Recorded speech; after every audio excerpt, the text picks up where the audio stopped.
Di Jawa Timur. Hasil survei terbaru yang dirilis Center for Strategic and International Studies atau CSIS menyatakan elektabilitas Anies Baswedan berada di urutan kedua mengungguli Ganjar Mahfud. Survei dilakukan pada 13 hingga 18 Desember 2023 pasca debat perdana Capres. Lalu faktor apa yang mempengaruhi elektabilitas masing-masing kandidat pasca debat Capres? Kita membahasnya bersama Co-Captain Timnas Amin, Sudirman Said, serta Ketua Departemen Politik dan Perubahan Sosial CSIS, Arya Fernandes. Selamat sore Pak Dirman dan juga Mas Arya.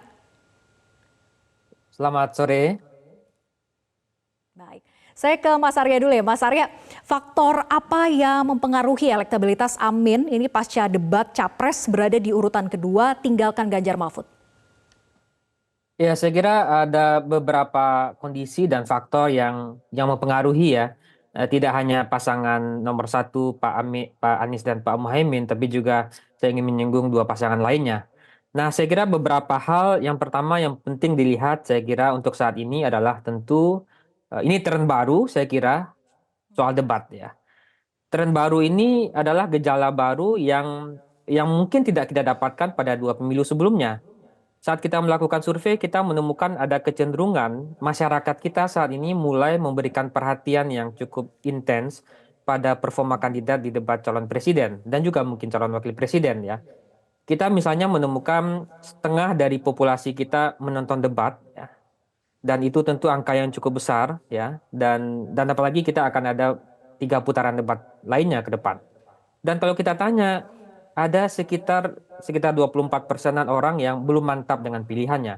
Memang angka undecided-nya kita itu masih sudah kecil di angka 10%-an, tapi ada sekitar 24% juga yang masih belum mantap, belum betul-betul yakin dengan pilihannya. Saat kita tanyakan kapan sih mereka kira-kira akan tepat akan pasti akan memilih, itu 5,8% menunggu putaran debat. Dan alasan perubahan yang membuat kita cukup kaget juga dan cukup menarik juga adalah sekitar 12%-an orang juga akan mengubah pilihannya setelah mereka menonton semua putaran debat. Jadi saya kira ke depan debat akan sangat krusial untuk tidak hanya memberikan satu referensi bagi pemilih ya, tapi juga akan menentukan orang semakin mantap untuk memilih atau tidak memilih pasangan tertentu. Nah, yang Oke. kedua yang penting juga yang mempengaruhi suara pasangan calon selain calonnya sendiri, tentu juga adalah soal soliditas mesin partai ya. Kalau kita lihat misalnya secara agregat ya, soliditas 02 dan 01 itu memang lebih besar secara agregat dibandingkan soliditas dari pasangan 03. Itu juga yang mungkin bisa menjelaskan kenapa misalnya pasangan 02 dan 01 lebih unggul daripada pasangan 03. Faktor ketiga saya kira adalah soal penguasaan zona atau penguasaan wilayah. Kalau kita lihat distribusi dukungan pada pasangan 01 misalnya berhasil dengan baik terutama menjaga dukungan pada basis-basis yang dulu menjadi basisnya Pak Prabowo ya. Misalnya di Sumatera, sebagian besar provinsi di Sumatera, kemudian juga secara baik juga di Jakarta ya karena Pak Anies sebelumnya adalah Gubernur DKI Jakarta dan tentu juga Jawa Barat. Jadi ini Oke. juga segmen-segmen wilayah-wilayah yang secara baik bisa dijaga. Tapi juga ada misalnya perolehan misalnya di timur Indonesia juga angkanya juga cukup bersaing dengan Pak Prabowo. Oke. Sementara kalau kita lihat Pak Prabowo juga beberapa kotak-kotak suaranya di Sumatera mulai dikejar oleh pasangan Pak Anies ya. Dan tetapi pada saat yang sama Pak Prabowo bisa menggandakan kekuatannya terutama di Jawa Tengah ya dibandingkan misalnya kalau kita bandingkan dengan temuan survei teman-teman yang lain ya. Nah, tetapi kalau kita lihat dari pasangan Pak Ganjar yang membuat cukup menarik juga adalah pada basis-basis utama PDI Perjuangan, misalnya di Jawa Tengah dan Yogyakarta, kemudian di Bali dan Nusa Tenggara ya dan beberapa provinsi Indonesia bagian timur yang harusnya bisa memberikan berkontribusi secara optimal pada suaranya Pak Ganjar justru tidak optimal ya. Misalnya di Oke. Jawa Tengah dan Yogyakarta ya. Itu harusnya bisa mendapatkan di atas 60% karena sejak lama eh, Jawa Tengah dan Yogyakarta adalah basisnya PDI Perjuangan, tapi pasangan Pak Ganjar hanya mendapatkan 43. Oke, Terlepas Mas Arya dari nanti semua kita itu, akan saya dalami kira lebih ke lanjut depan, ya soal yap, soal pemetaan wilayahnya. Tapi saya ingin mendalami dulu tadi terkait dengan formulasi pertanyaan. Satu faktor yang tadi Anda katakan mempengaruhi dari hasil survei ini yaitu adalah faktor debat begitu ya. Nah, debat ini kemudian ada 24% yang menyatakan belum mantap dari hasil surveinya CSIS, kemudian menunggu debat berikutnya. Nah, apakah juga formulasi pertanyaan yang sama ditanyakan kepada yang lain yang sekiranya sudah mantap menentukan pilihannya begitu, bahwa debat itu memang mempengaruhi mereka dalam menentukan pilihan? baik, saya kira ini pertanyaan yang bagus ya. Kita memang ada beberapa model pengukuran untuk melihat bagaimana stabilitas suara calon, bagaimana tingkat kemantapannya, dan bagaimana pilihannya. Pada formulasi pertama, kita menanyakan tentu pilihannya. Kalau saat ini Anda berada di TPS, kira-kira Anda akan memilih siapa? Nah, dari angka tersebut memang ada sekitar 10% orang, sekitar 10%-an responden yang belum menentukan pilihan atau ketika dia ditanya, dia merahasiakan pilihannya. Kemudian pada formula yang kedua kami tanyakan seberapa yakin atau seberapa mantap Anda dengan pilihan tersebut. 75% dari total sampel kita memang mengaku sudah yakin dan sudah mantap dengan pilihannya. Tetapi ada sekitar 24,8% yang belum mantap. Mereka mungkin sudah punya pilihan, tapi mungkin tidak sepenuhnya yakin, tidak sepenuhnya Hmm, mantap. Apa yang membuat mereka belum mantap atau belum yakin ya? Kalau dari sisi waktu, itu memang ada sekitar 5,8 yang menunggu debat. Tapi sebagian besar lainnya juga ada yang menunggu hari H pemilihan, ya, atau hmm, seminggu sebelum masa pemilihan. Nah, oke. tetapi kalau dari sisi dari 24,8 itu kita tanyakan kira-kira apa yang membuat Anda belum mantap gitu ya Hmm, dari yang 24 itu. Nah, distribusi dari yang 24% itu, 12,5-nya ya dari total sampel kita ya. Jadi yang mantapnya 75, 12,5-nya itu orang menunggu debat. Nah, jadi ini yang membuat kita menarik bagi kita karena debat ke depan itu akan punya posisi yang strategis di masa pemilih. Untuk itu tentu kita berharap agar para pasangan calon tentu mempersiapkan betul performanya di debat mhm. tentu dengan program-program strategis yang menjadi kebutuhan kita juga di masa depan. Oke, saya ke Pak Dirman, tadi nyatakan bahwa hasil survei CSIS memang ada faktor debat yang mempengaruhi pemilih untuk menentukan pilihannya. Dan masih ada potensi begitu ya, 12,5% menunggu hasil debat, 24,8% belum mantap dengan pilihannya. Nah, bagaimana kemudian strategi dari pasangan Amin untuk bisa berkejaran dengan waktu, mengingat juga masih ada debat-debat berikutnya nih, masih ada 3 debat lagi. Silakan Pak Dirman, masih di mute? Boleh di unmute dulu? Oke, kedengaran sudah? Ya, silakan. Baik, terima kasih.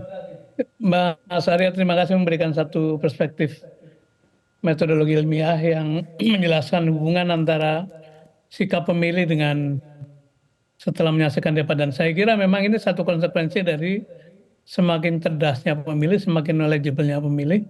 Karena di hampir seluruh antara yang saya saksikan di negeri ini, semua orang pegang gadget, semua orang pegang alat komunikasi. Dan itu sarana paling baik untuk melihat bagaimana kemampuan kandidat. Saya berpendapat bahwa Pilpres ini adalah kompetisi antar figur yang harus mempertunjukkan kemampuan komunikasinya, visinya, konten, kemudian bagaimana appealing kepada publik. Dan benar sekali dalam 2 pekan ini saya keliling ke berbagai kota di Jawa Tengah, di Jogja, di Sulawesi Selatan, hari ini saya di Papua. Ibu-ibu pedagang di pasar pun menyaksikan debat gitu. Jadi kita tidak boleh underestimate pada pengetahuan mereka mengenai masalah-masalah yang sedang dihadapi bangsa ini. Dan alhamdulillah kandidat kami pasangan Anies dan Muhaimin itu 2 orang yang backgroundnya aktivis, lama sekali menggeluti diskursus publik sehingga ketika harus menyampaikan materi-materi yang menjadi bahan debat itu tidak ada halangan apapun. Terlebih lagi memang 2 kali debat yang sudah lewat itu saya kira hampir semua lembaga memberikan nilai positif kepada keduanya, kepada Pak Anies maupun Muhaimin.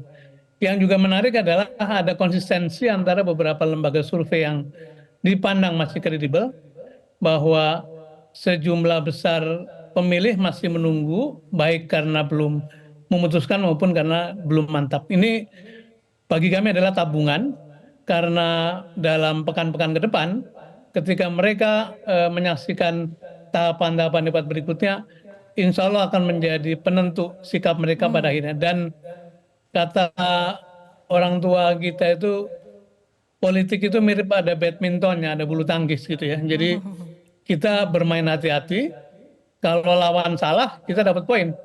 Dan kita akan terus berhati-hati seperti itu untuk menjalani sisa masa kampanye, baik kampanye publik maupun forum-forum debat yang diselenggarakan KPU maupun oleh lembaga-lembaga lain. Jadi kami sangat menanti kesempatan itu untuk memberikan komparasi bahwa calonnya nomor 1 Pak Muhaimin dan Pak Anies memang unggul melebihi kemampuan dari dua pasangan yang lain. Oke, nah kemudian saya ingin kembali ke Mas Arya untuk mendalami terkait dengan pemetaan wilayah elektabilitasnya ya. Hasil survei jumlah pemilih Amin ini besar di 3 wilayah, Sumatera, Jakarta, dan Banten bersaing ataupun selisih sangat tipis dengan paslon 02. Bahkan untuk Jakarta angkanya bisa sama persis yaitu 35,2%. Apakah 3 wilayah ini khususnya Jakarta ini sangat tergambar persaingannya begitu ketat antara paslon 01 dan juga 02, Mas Arya? Ya, saya kira memang situasi kompetisi berdasarkan zona memang cukup ketat ya, terutama pada beberapa wilayah yang misalnya di Sumatera memang cukup bersaing antara Pak Anies dan Pak Prabowo ya. Dan dalam beberapa waktu ke depan bisa jadi akan muncul gejala-gejala baru gitu ya di masing-masing daerah tersebut gitu. Nah, Jakarta memang ini juga karena kalau kita lihat Sumatera kan memang sejak 2 periode sebelumnya, 2 pemilu sebelumnya memang basisnya Pak Prabowo ya, dan berhasil di quote unquote dicuri suaranya oleh Pak Anies dalam survei dalam proses kampanye seperti ini. Nah, di Jakarta kita tahu kan memang sejak lama juga pernah jadi basisnya Pak Prabowo juga, dan Pak Anies juga di sana sebelumnya adalah gubernur. Tapi yang menarik juga Jawa Barat ya. Jawa Barat sebenarnya ini salah satu penentu suara juga karena distribusi pemilihnya di Jawa Barat mencapai 17%-an ya. Dan di sana memang Pak Prabowo memang masih di angka 50%-an, tetapi kalau kita lihat selisihnya dengan Pak Anies tidak terlalu jauh ya, sekitar 18%-an ya. Mungkin saya kira baik 01 dan 02 tentu akan bertarung cukup keras ya di Jawa Barat ya, karena pemilihnya besar. Tentu juga selain itu Jawa Timur saya kira juga akan menjadi apa namanya, menjadi medan tarung yang berat bagi semua calon gitu. Oke, yang paling ketat bersaingnya memang di Jakarta begitu ya, 35,2%, selisihnya tidak ada selisihnya, sama persis begitu. Saya ke Pak Dirman, kalau begitu Pak Dirman, perolehan survei dengan sama persis 35,2% dengan paslon 02 di Jakarta, adakah catatan Timnas Amin terhadap perolehan ini? Kita memberi perhatian pada semua daerah karena kita tidak pernah tahu di mana sebetulnya lumbung suara yang tiba-tiba muncul. Tapi yang kami syukuri adalah kedua kandidat kami ini, Pak Anies dan Pak Muhaimin, itu mampu meresonansikan antara ucapan-ucapan di panggung publik dengan ketika bertemu dengan masyarakat, dan itu sedang terus dilakukan terus-menerus. Hari ini beliau di Banyuwangi, kemudian akan terus berkeliling ke daerah untuk mendengar kembali bahwa apa-apa yang disampaikan dalam debat itu betul-betul hasil dari olahan, mendengar aspirasi dari masyarakat. Begitupun di masyarakat memberikan feedback setelah perdebatan-perdebatan itu, sehingga makin memperkaya masalah-masalah yang akan dibicarakan ke depan. Meskipun tentu saja 3 debat ke depan adalah topiknya akan berbeda-beda, tapi sebetulnya yang ingin dikemukakan Pak Anies dan Pak Muhaimin adalah bagaimana mengentaskan kemiskinan, menghadirkan kemakmuran, keadilan, dan itu menjadi interaksi yang sangat powerful apabila bisa terus bertemu dengan masyarakat dan mengenal langsung apa yang menjadi kebutuhan mereka.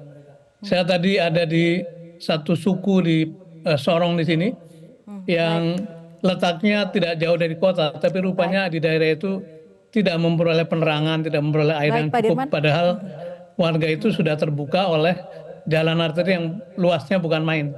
Yang begini-begini akan menjadi bahan, sehingga saya kira 3 debat ke depan itu akan makin kaya, di samping ada sejumlah strategi yang dilakukan oleh Timnas Amin gitu ya. Jelajahi cara baru mendapatkan informasi. Download Metro TV Extend sekarang.